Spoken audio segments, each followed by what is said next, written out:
Welcome to the Voxgig podcast. We talk to people in the developer community about developer relations, public speaking, and community events. For more details, visit voxgig.com/podcast. All right, let's get started. Today, my guest is Joe Drumgoole. Joe is a senior DevRel person at MongoDB. I first came across Joe when I saw him pitch his startup at one of the very early Web Summit conferences. I thought to myself, I gotta get to know this guy. He was impressive then, and he's pretty impressive now.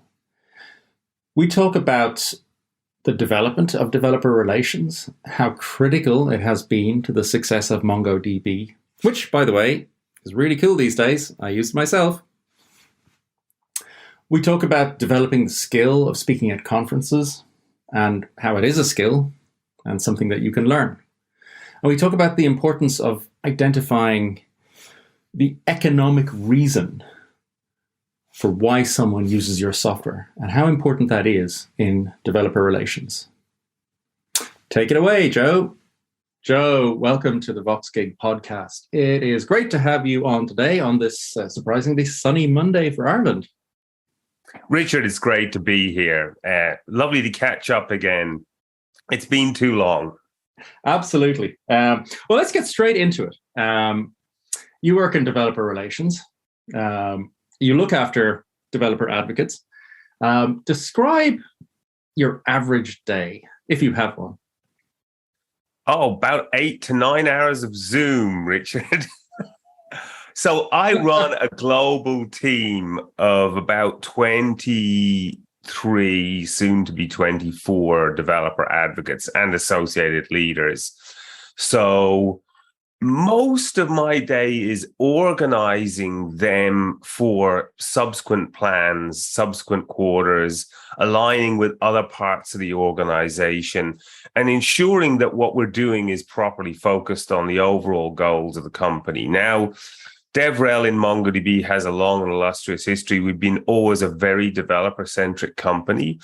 And traditionally, in the past, DevRel was done by a kind of organically by the rest of the organization. It's only in the last sort of 8 years or so we've had a dedicated DevRel organization. So I try and do a little bit of like real work, as I call it, where you're actually either writing code or presenting. And of course, I love to get on calls like this, where we can talk a little bit about MongoDB and what we do. But yeah, the life of a director at MongoDB is effectively organizing, strategizing, and making sure that we're all focused in the right direction at the right time. I mean, we've got a quite sophisticated DevRel engagement model now. We operate across a YouTube channel, a podcast. We do live streaming. We've got a brand new dev center on MongoDB that most of the content is written by my team. We engage at conferences, and of course, we support MongoDB's own in-person events. And we just finished MongoDB World in New York, where my team was engaged in over 40 activities at that event. So, wow. I spend a lot of time in Jira and in planning tools and in obviously spreadsheets, trying to organize our time as efficiently as possible. A lot of the challenge for us is to relax into the work and not get overstressed and not get overstretched. I can show you really simply the algorithm for somebody who lasts 2 years in any job. And it starts with trying to work 60 hours a week. After 2 years of that, you're like, I can't do this anymore. So it's important to keep the team on level and make sure they don't overcook themselves, trying to stretch themselves over too many activities at once. Yeah, because the promotional stuff that you guys do, it's endless, right? You could do everything. I'm interested about the history of DevRel in MongoDB, because you guys were you one of the first? It's interesting that you said it was organic, and then it was only about 8 years ago that it got formalized. MongoDB has to be one of the first companies that did DevRel before it was called that, right? Yeah, and so the original company, when it was founded, it's all engineers. And so the way you would engage is you would typically rock up, get your badge, your laptop, and then you would be sent out to a conference. Like almost a very common occurrence in when we were still sub about 50 people was you would get your gear and then you'd head out to conference or to a meetup. And so we would turn up on the opening of a bottle top.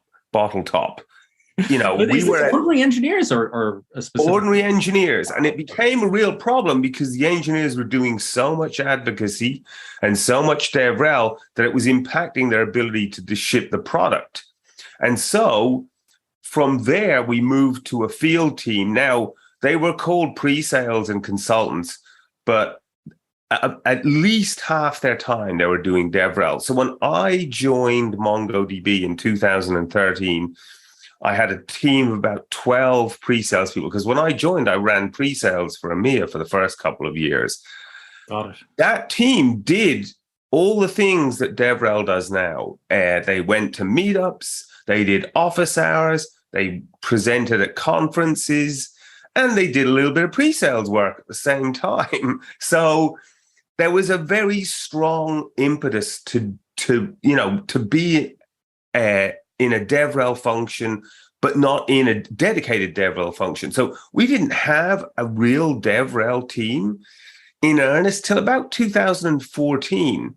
And the change came when we brought in a new CEO, David Echeria. The reason we're a public company now is Dave and the team he brought in. And Dave and the head of sales refocused the pre-sales team on a singular goal: to help find the economic buyer and encourage him to part with his money in order to purchase MongoDB. And we had a couple of things that happened all at the same time. We brought in Dave. We bought a company called Wired Tiger, which transformed the storage engine inside MongoDB. The Wired Tiger engineers have been working on databases since Berkeley DB. They invented Berkeley DB, then they went to Oracle to build their NoSQL. Hold on a sec. Are you saying Mongo is now the descendant of Berkeley DB? Pretty much, yeah. Oh, wow. Berkeley DB was the very first key value store. That was the first database I ever used. Yeah. Well, written by Keith Bostick and Michael Cahill. They then went on to join Oracle, and Berkeley DB became Oracle NoSQL. They then left Oracle to build Wired Tiger, and Wired Tiger was designed to create a storage engine for modern hardware, modern cloud hardware. So what's the two things we know about modern cloud hardware? Very large memory footprint and lots of CPUs. So they spent an enormous amount of time building a very, what they call a lock-free storage engine. So Wired Tiger was, it basically 10x the performance of MongoDB when we put it in. And so that made a huge change for us. It also enabled us to do things like distributed transactions, because there was already a transaction engine in the Wired Tiger storage engine. So huge pivot there, huge pivot with the change in the management organization. And we kind of did it without anybody noticing. I never saw anything in the press about changing over. But the big change there gave us a database engine that could compete with the best in the world, and a database on top of it, MongoDB, an executive team that could compete with the best of the world. And that's what set us on the path to an IPO. Of course, we began to realize as we focused on finding the economic buyer that we weren't paying as much attention to the developers. And that prompted the creation of a dedicated DevRel team. And I moved into DevRel in 2014. I'm trying to think, might have been late 2014, early 2015. I have to check my own CV. Yeah. And that became the genesis of what became dedicated DevRel. And so we've had a dedicated DevRel team. It grew from a small sort of 4 or 5 people up to, it's about, I'd have to go and look at the org chart. It's about 40 or 50 people now, and divided into 3 groups. There's a community team under a colleague of mine, Stenny Steneker, who's based in Sydney. They run our user groups, our forums, and run our champions program. There's advocacy, which I run, which is a global team of software engineers with a high propensity for communication.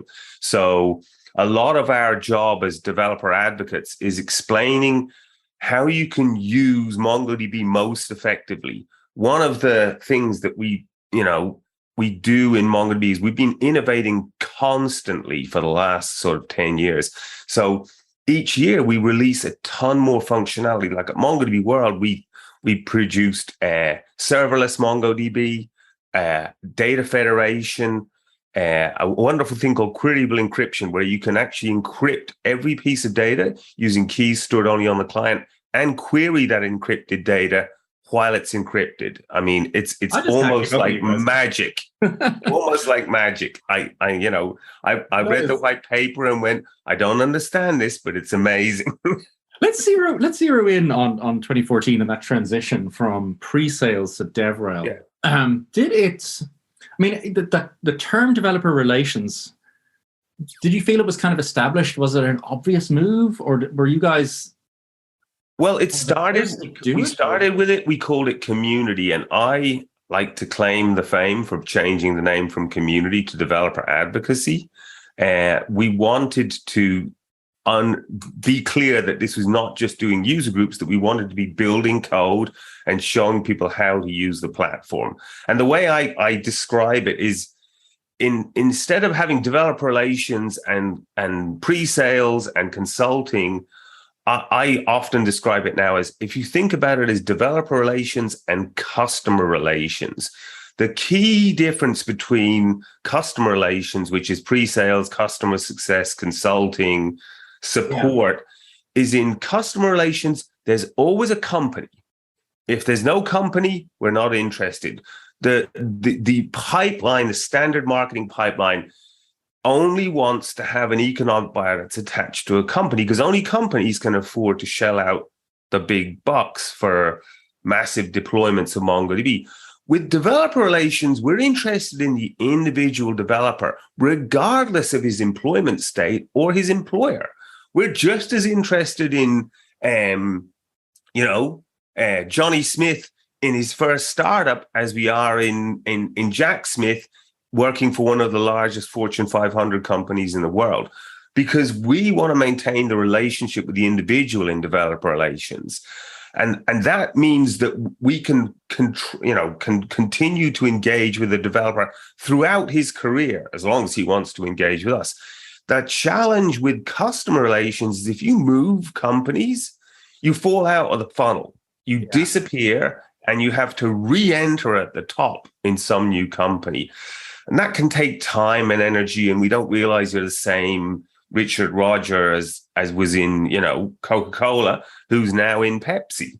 So developer relations is like a mirror of customer relations, where we have a longer term relationship. And we're absolutely keen that we, help the company sell its product.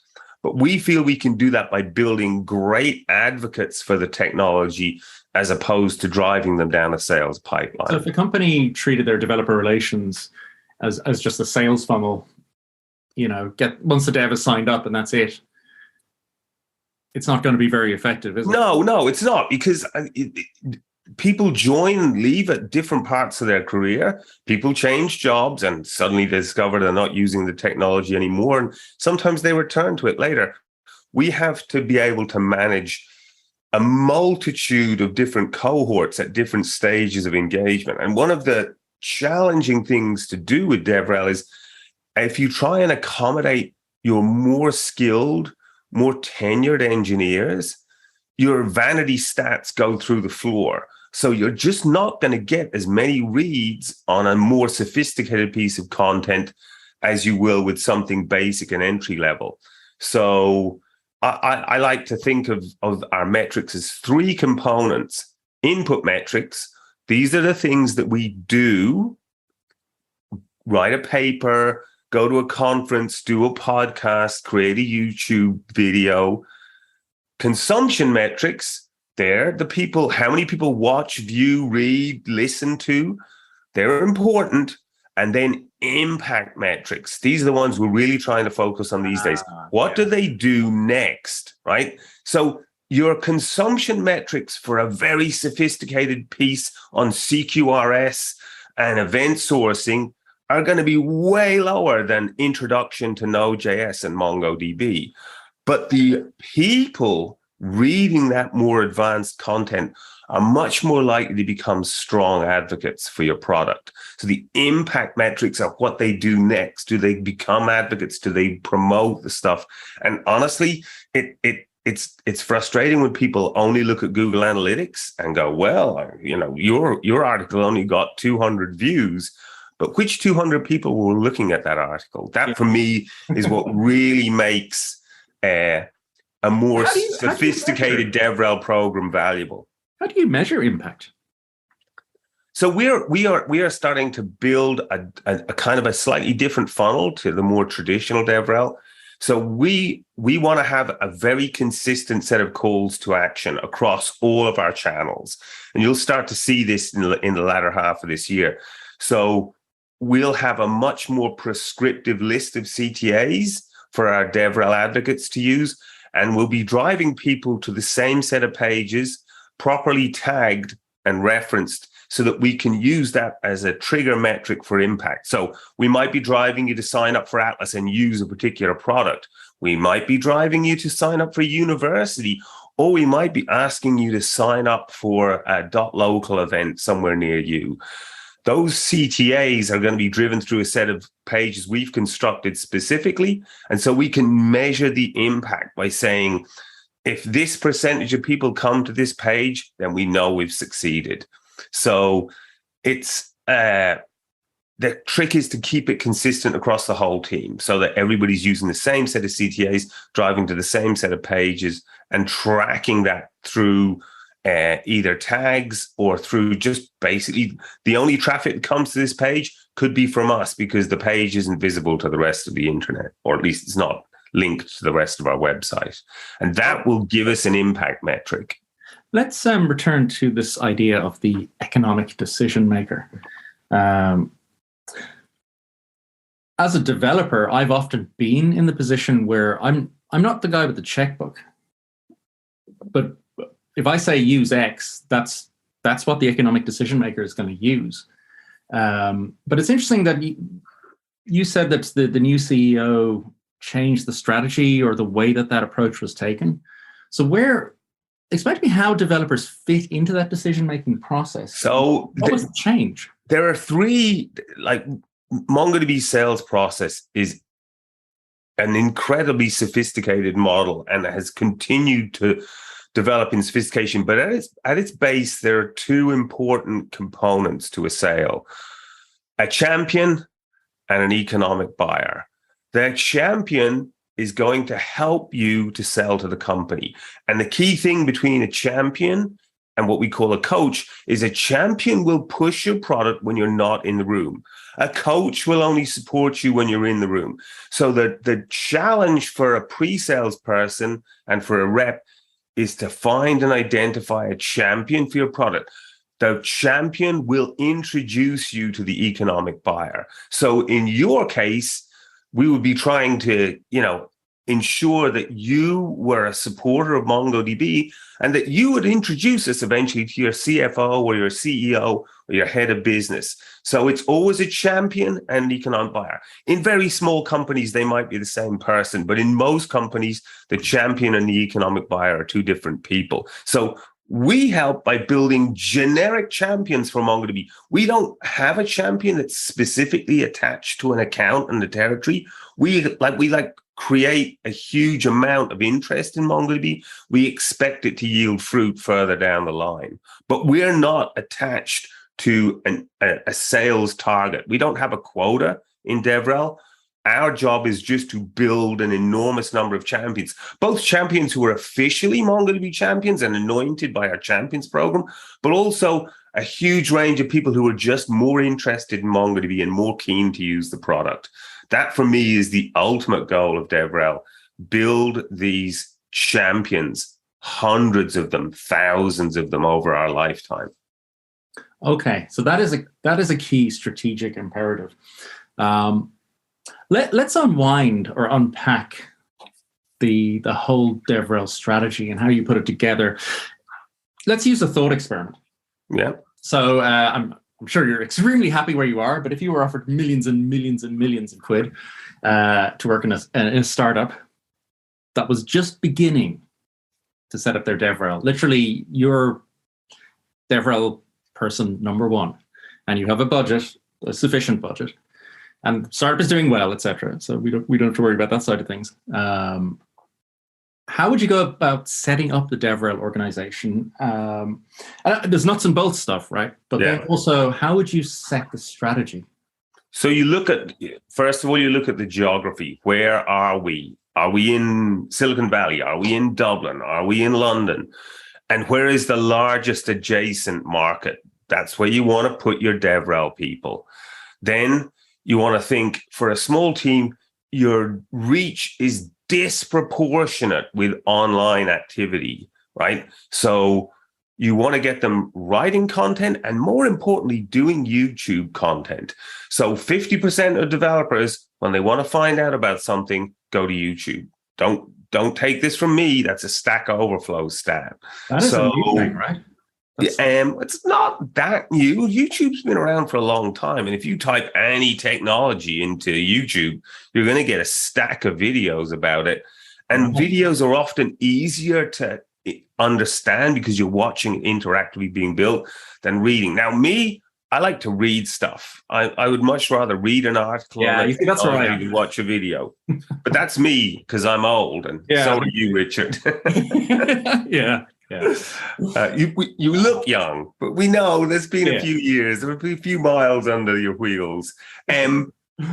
So written content and YouTube, and then you want in-person engagement. And for me, you can start running your own meetups. It's a heavy lift. And I think meetups, if you want to do meetups, don't start a meetup, go to a meetup, or attach yourself to a generic technology related to your technology. So we've been offering the space in MongoDB to other groups to hold meetups. And so one of the people that's working with us is Connor O'Neill from Tynes. But they don't have a Times meetup. They have a low code meetup, and they offer access to anybody interested in low code. That makes it a more generic topic. And so vendor communities have a half-life. If you start a community on MongoDB, I guarantee you within 2 years, you'll have churned everybody in your meetup group because they come to learn MongoDB, they learn MongoDB, and then they leave. So you need a more elevated goal for your community. And we're trying to think about a community that's making people better software developers at MongoDB, as opposed to a community that teaches you MongoDB. We have an excellent university program that's free for you to learn MongoDB. But to become better as a programmer, we want you to look at our Dev Center, which has lots of more generic articles, and join our community because it's a community that's embracing the idea of becoming a better developer. And if you do that, then you're attaching yourself to a higher goal than just getting and acquiring a single technology. For us in MongoDB, we know MongoDB is never used in isolation. It's used with a cloud provider. It's used with a tech stack. It's used with Confluent. It's used with Vercel and Next.js. If you aren't aware of, at least, and often expert in those adjacent technologies, you don't get the credibility to talk about your own product. So what I talk to my developer advocates about doing is become an expert in a third-party technology that's adjacent to MongoDB. By being an expert and in of that community, you earn the right to talk about your own technology. And so content, I think it's an interesting in-person and adjacency are the key things for an early stage DevRel program. Yeah, I think you've just kind of created a pattern for avoiding the dreaded pitch talk, right? Which event organizers absolutely hate, and community hate, right? It's like, oh, right, this person is just pitching their product. By contextualizing it in a wider problem space, making it useful. That's a really good strategy. Can I ask you about documentation? Right. Yes, you can. About the fun stuff, right? You've been talking about the fun stuff. But what I found personally when I go to use third-party products and integrate them, I've either been told by the client or I've made a decision myself or whatever. The documentation really counts. And the archetype there, right? in the same way that you guys, MongoDB was seen as one of the very early movers in getting DevRel up and running. Stripe is seen as the sort of archetype of amazing documentation. But where would you place documentation in this space, and how do you actually execute it? Because it's super hard to build good documentation. We have a documentation team of long-standing in MongoDB. They've been around as long as the engineering team's been around, and they've got a quite sophisticated content management system that they built themselves specifically for their purpose of being able to store and manage multiple versions of the same documentation. So the doc site is super clean. There's very few ads on it. It's got everything you need in there. The challenge is always with large documentation sets, finding what you need or knowing what it's called. Yeah. So what we've done is started to wrap the docs in our Dev Center articles, which are a little bit more accessible. So a lot of our docs, our Dev Center articles are introductions to or how to use multiple products together. And that gives you a more gentle entry because our docs are still, although we're making a big push to put more tutorial material in there, our docs historically have been a reference site for all the documentation on all the products. Now, like I said, you'll see if you look in there, each time I go back to the docs, I'm going, whoa, hang on, there's all these tutorials now. So we have these multi-language tabs now where if it's an example, you'll get it in all the top 4 languages, Node.js, Python, Java, and C#, so that you can get an example in your programming language. So the number one site for developers at MongoDB is docs. And so one of the things I look at when I'm looking at like engagement and growth of the product is the doc site. And I have stats here. Like in 2017, we had 5 million people visit our doc site. In the year just gone by, 2021, we had 7.8 million. So, and those are all developers because you don't go to the doc site to browse. It's too dense. You wouldn't find anything useful. We get lots of people dropping into mongodb.com because they've heard of us, or they read an article, or they watched a video, or they saw Dave on CNBC. But the doc site is all developers. So that when I want to see what's happening in our community in the large, that's the Google Analytics tab I go to. Yeah. Okay. So let's just return to this idea of you're setting up DevRel in a new organization. Yeah. Would you again say to the leadership, okay, we've got to build our own documentation system? No, I mean, I think the reason we did that way back in the day is because there wasn't really anything appropriate for doing this, for doing what they want to do, these multiple versions. You know, they were all engineers as well, so they love building stuff. Yeah. I mean, I would pick one of the many content management systems that are available now and just cast it into that. But I would say you need dedicated documentation writers. It's not a DevRel function per se. It can be part of DevRel, but if you're writing documentation, that's what you're going to do 90% of your time. And honestly, really well written, well constructed documentation may be the best developer sales tool ever. Because if you can find out easily how to use the product, you are going to crush it. And you'll tell other people. You'll rewrite the docs in your own words because it's been easy to understand. So yeah, great documentation is the absolute underpinning of any developer product. And I'm glad to say I think we have amazing documentation. The docs team at MongoDB does an incredible job. Let's wrap it up by returning to the fun stuff. Since the world is kind of returning to normal after COVID, etc., I'm sure you've started traveling and talking again. Perhaps not. But what are your top tips for the traveling conference speaker?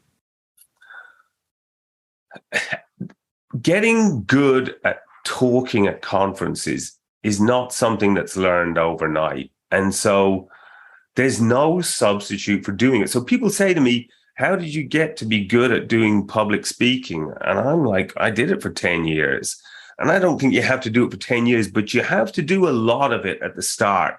And sucking up the bad experiences with the good. I mean, I'll tell you, my first public speaking experience was the most horrific event I've ever had in my life, because I was so dumb. I didn't even realize that there could be such a thing as speaker's anxiety. And I walked down onto the stage in York University in 1987 and absolutely lost it. I mean, they had to go and get water for me. I couldn't speak. And then I barreled through the whole 20-minute presentation in about four minutes. So it was a disaster. And you have to have those. That's epic. Yeah, you have to have those and get over them to get through it, because there is no more thing horrific than going up and speaking in public for the first time. So what I'd say is, don't do what I did and submit a paper to a conference and rock up. Get used to doing it in your own office. Get used to doing it in small groups of people you trust and who love you and you love them, and work out from there. And you build up slowly. I mean, the first time I did a big auditorium, again, you're going to feel nervous. I still feel nervous going out on stage, but now I recognize that it's part of the adrenaline that you need to do public speaking well. Yes. And don't forget, a little bit of entertainment goes a long way to making a great public talk. So don't just be the guy who dumps facts. Bring some personality to it. Bring some of your own insight. Bring some of your own personal experience. Tell a little story about yourself. You basically got to make the audience feel comfortable. The audience will be exactly as comfortable as you are on stage. So if you're not comfortable on stage, they're not going to be comfortable. And the other thing is, smile. The number of people who go on stage and they're just so stressed. It's amazing. If you can relax into it, the audience will just give you back all this energy. But I don't want to sugarcoat it. It takes lots of time and effort. I'm not sure you have to do 10,000 hours of public speaking, but I think 1,000 wouldn't be far off it to really get good at it. So don't be overwhelmed and don't get disheartened if you're not great the first few times you do it. It takes time and energy to really get good at public speaking. Yeah, I think you're right. You just have to do it. I mean, I learned at meetups, right, which is a super safe space. Yeah. You can make tons of mistakes.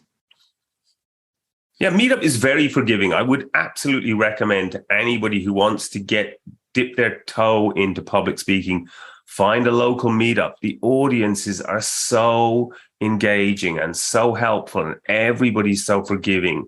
You can cock up as many times as you want there, and nobody will say a thing to you. I mean, it's mastering public speaking is one of those great skills that will pay off in spades throughout the rest of your life. And like anything in life, the time to master it is sooner the better. Start now, because, the more you go on, the harder it is to overcome your own fears and your own anxieties. It's not for everybody.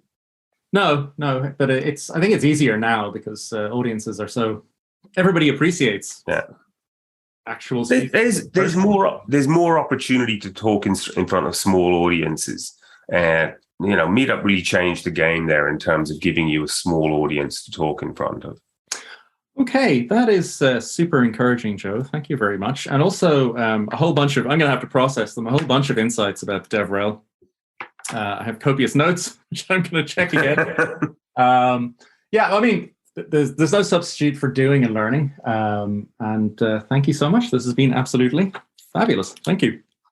Lovely to talk again, Richard. We must catch up in person soon. Absolutely. Take care. Bye-bye. Bye. You can find the transcript of this podcast and any links mentioned on our podcast page at voxgig.com/podcast.